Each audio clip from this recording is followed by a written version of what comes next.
اور میں کیوں اس ذات کی پرستش نہ کروں جس نے مجھے پیدا کیا ہے اور اسی کی طرف تم کو لوٹ کر جانا ہے؟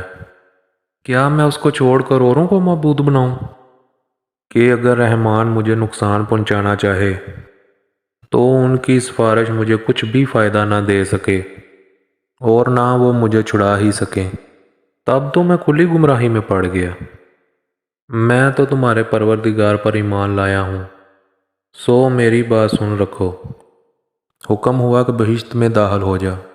بولا کاش میری قوم کو پتہ چل جائے کہ میرے رب نے مجھے بخش دیا اور مجھے عزت والوں میں شامل کیا، اور ہم نے اس کے بعد اس قوم پر کوئی لشکر نہیں اتارا اور نہ ہم اتارنے والے ہیں۔ وہ تو صرف ایک چنگاڑ تھی، وہ اس سے ناگہاں بجھ کر رہ گئے۔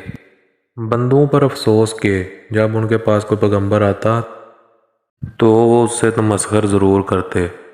کیا انہوں نے نہیں دیکھا کہ ہم نے ان سے پہلے بہت سے لوگوں کو ہلاک کر دیا تھا؟ اب وہ ان کی طرف لوٹ کر نہیں آئیں گے، اور سب کے سب ہمارے روبرو حاضر کیے جائیں گے۔ اور ایک نشانی ان کے لیے زمین مردہ ہے کہ ہم نے اس کو زندہ کیا اور اس میں سے اناج اگایا، پھر یہ اس میں سے کھاتے ہیں۔ پھر اس میں کھجوروں اور انگوروں کے باغ پیدا کیے اور اس میں چشمے جاری کر دیے تاکہ یہ ان باغوں کا پھل کھائیں، اور ان کے ہاتھوں نے تو ان کو نہیں بنایا، تو پھر کیا یہ شکر ادا نہیں کرتے؟ وہ ذات پاک ہے جس نے زمین کے نباتات کے اور خود ان کے اور جن چیزوں کی ان کو خبر نہیں سب کے جوڑے بنائے۔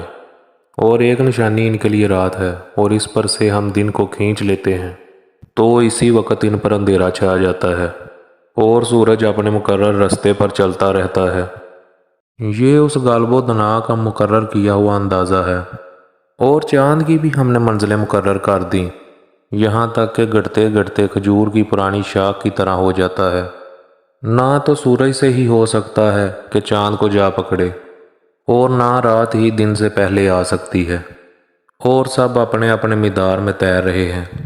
اور ایک نشانی ان کے لیے یہ ہے، ہم نے ان کی اولاد کو بھری ہوئی کشتی میں سوار کیا اور ان کے لیے ویسی ہی اور چیزیں پیدا کیں جن پر یہ سوار ہوتے ہیں، اور اگر ہم چاہیں تو ان کو غرق کر دیں، پھر نہ تو ان کا کوئی فریاد درس ہو اور نہ ان کو رہائی ملے، مگر یہ ہماری رحمت اور ایک مدت تک کے فائدے ہیں۔ اور جب ان سے کہا جاتا ہے کہ جو تمہارے آگے اور جو تمہارے پیچھے ہے اس سے ڈرو تاکہ تم پر رحم کیا جائے، اور ان کے پاس ان کے پروردگار کی طرف سے کوئی نشانی نہیں آتی